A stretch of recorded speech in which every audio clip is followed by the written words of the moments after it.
संध्या Delhi university में इतिहास की छात्रा थी।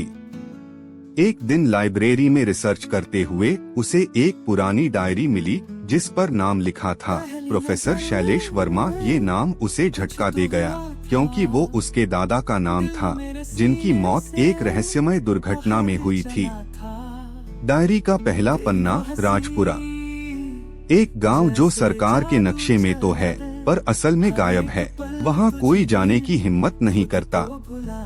जो गया वो लौटा नहीं। संध्या की आंखें कांप उठीं। वो डायरी आगे पढ़ती गई। 25 साल पहले मैंने वहाँ एक शोध किया था, पर वहाँ कुछ ऐसा देखा जिसे आज भी शब्दों में नहीं कह सकता। मैंने अपनी आंखों से देखा कैसे एक पूरा गांव खामोशी से सांस लेता है। डायरी के आखिरी पन्ने पर सिर्फ एक शब्द लिखा था, वापस मत आना। संध्या ने ठान लिया वो राजपुरा जाएगी, अकेले नहीं बल्कि अपने जिगरी दोस्त आर्यन के साथ। आर्यन एक फोटोग्राफर और एडवेंचर लवर था। उसकी आदतें लापरवाह थीं, लेकिन जब बात रहस्य की आती वो पूरी तरह गंभीर हो जाता। बस की पिछली सीट पर दोनों बैठे थे। संध्या डायरी पकड़े बैठी थी और आर्यन मोबाइल में गांव का लोकेशन ट्रैक कर रहा था। लेकिन अजीब बात, गूगल मैप राजपुरा दिखा ही नहीं रहा था। आर्यन, तू पक्का है कि ये जगह असली है? कहीं ये तेरा दादाजी का दिमागी झटका तो नहीं? संध्या, मैंने उनकी डायरी पढ़ी है और उसमें वो झूठ नहीं लिख सकते। वो जो भी था उनकी जान ले गया। बस जंगल के पास रुक गई। कंडक्टर, आगे कोई गांव नहीं है साहब, बस यही तक जाती है।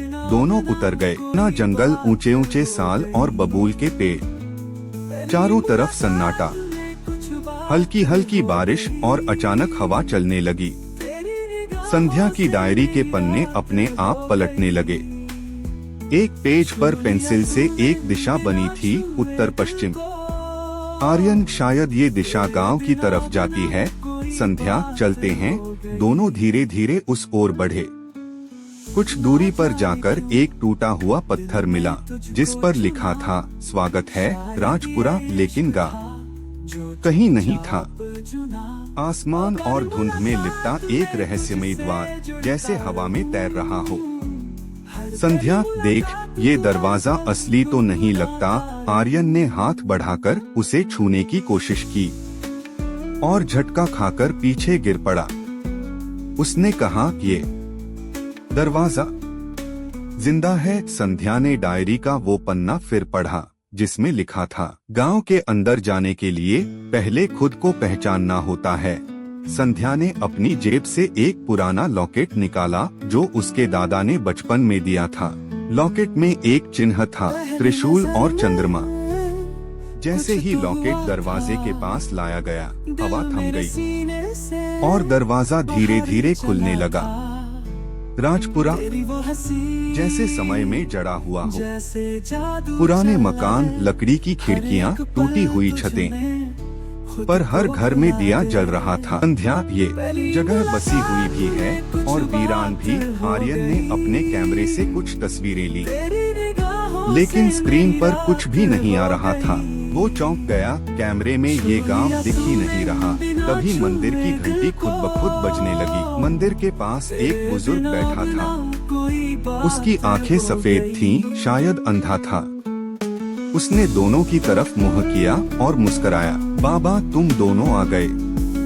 तुम्हारा आना तय था। संध्या, आप कौन हैं? बाबा, मैं यहाँ का आखिरी ज्ञानी हूँ और इस गांव का सबसे बड़ा गुनहगार भी। आर्यन, गुनहगार किस बात का? बाबा ने ठंडी सांस ली। इस गांव को बचाने के लिए हमने एक समझौता किया था और अब उसकी कीमत चुका रहे हैं।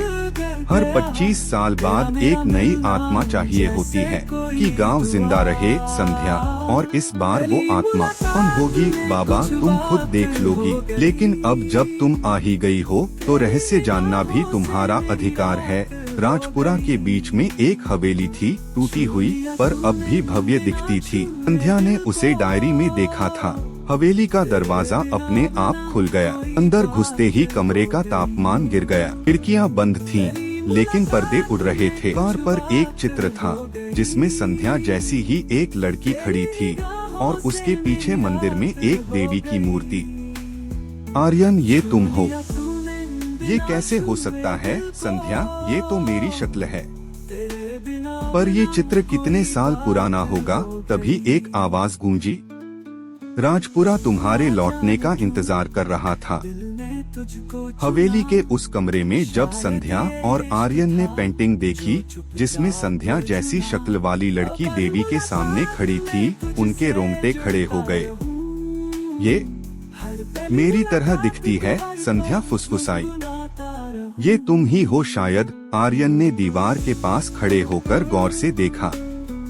पेंटिंग के नीचे एक घिसा हुआ मंत्र लिखा था, यत्र नारी पूजते तत्र रमन्ते देवता। आर्यन ने देखा पेंटिंग के पीछे की दीवार कंपन कर रही थी। संध्या ने धीरे से हाथ रखा और दीवार सरक गई। एक अंधेरे तहखाने की सीढ़ियां नीचे उतर रही थीं। संध्या ने डायरी कसकर पकड़ी और आर्यन ने फोन की फ्लैशलाइट ऑन की। दोनों चुपचाप सीढ़ियां उतरने लगे। नीचे एक गुप्त कमरा था, गोल आकृति का। बीच में एक पुराना ताम्रपट रखा था जिस पर वही लड़की खुदी थी और उसके चारों ओर 8 अजीब सी मूर्तियां। हर मूर्ति की आंखें बंद थीं, जैसे नींद में हो, पर कुछ डरावना था उनमें। ये क्या है, संध्या फुसफुसाई।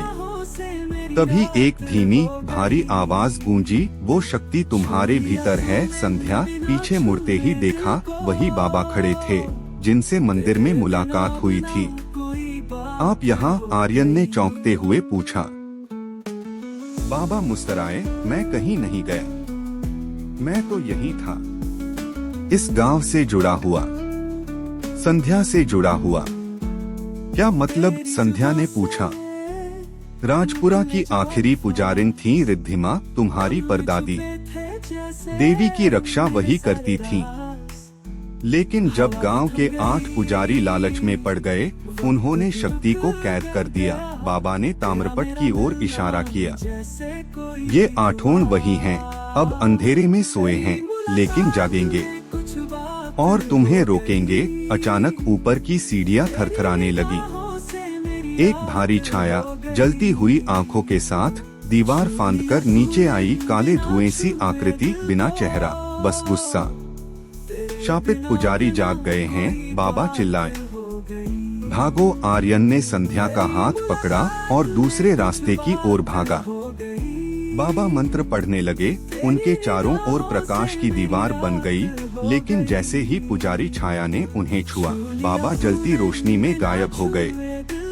संध्या और आर्यन एक पुरानी सुरंग से भागते भागते बाहर जंगल में निकल आए। जंगल अब पहले जैसा नहीं था। पेड़ झुके हुए, हवा में सरसराहट और बीच बीच में अजीब मंत्र गूंज रहे थे। संध्या का लटकन, वही जो डायरी के साथ मिला था, अचानक चमकने लगा। ये लटकन, ये रास्ता दिखा रहा है, संध्या चिल्लाई। किधर? आर्यन बोला।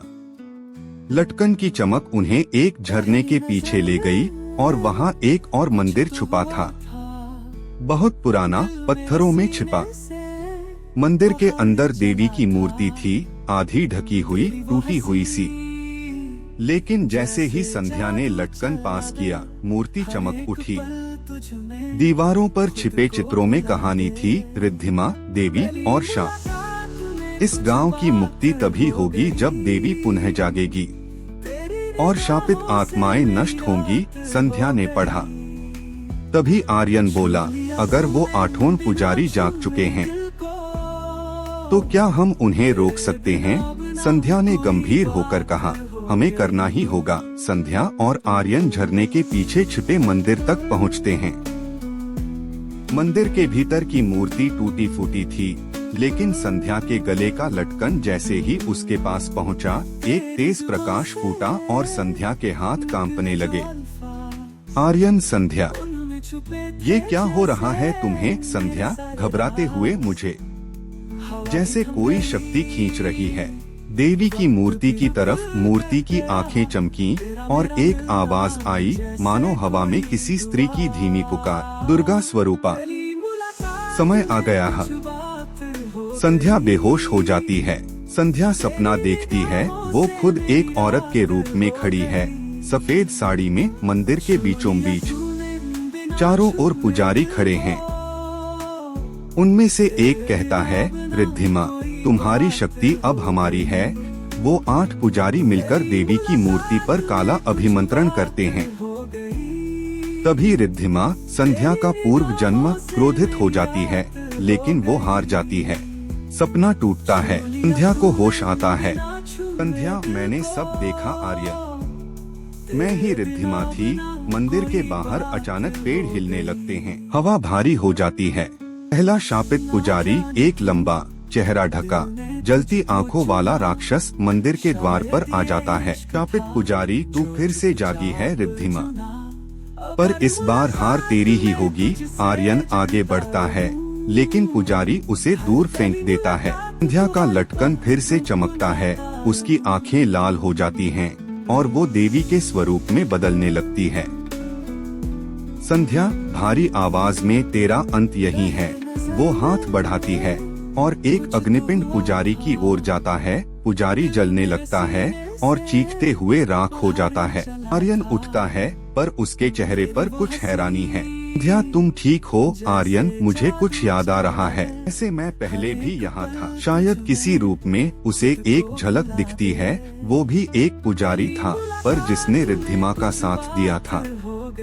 आर्यन, संध्या, मैं भी इस चक्र का हिस्सा हूँ, पर शायद मैं तुम्हारा रक्षक था। संध्या कुछ कहती, तभी मंदिर के आसपास 3 और पुजारी प्रकट हो जाते हैं।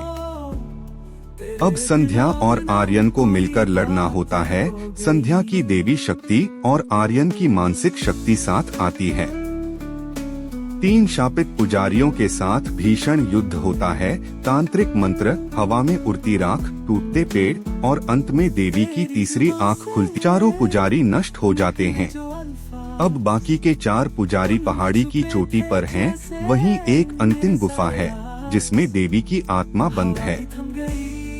बाबा की आवाज संध्या के मन में गूंजती है, जब तुम अंतिम 4 को हराओगी, राजपुरा मुक्त होगा। संध्या और आर्यन गुफा की ओर बढ़ते हैं। गुफा में अंधकार है, लेकिन जैसे ही संध्या प्रवेश करती है, दिए जल उठते हैं। एक बड़ा सा द्वार जिस पर लिखा है, सत्य से ही मुक्ति मिलेगी। चारों पुजारी एक साथ आते हैं। उनके पास बलि की शक्ति, तंत्र और क्रोध। संध्या का शरीर थक चुका है, लेकिन आर्यन उसका हाथ पकड़कर कहता है, शक्ति तुम्हारे भीतर है। संध्या, ये सिर्फ अंधकार की परीक्षा है।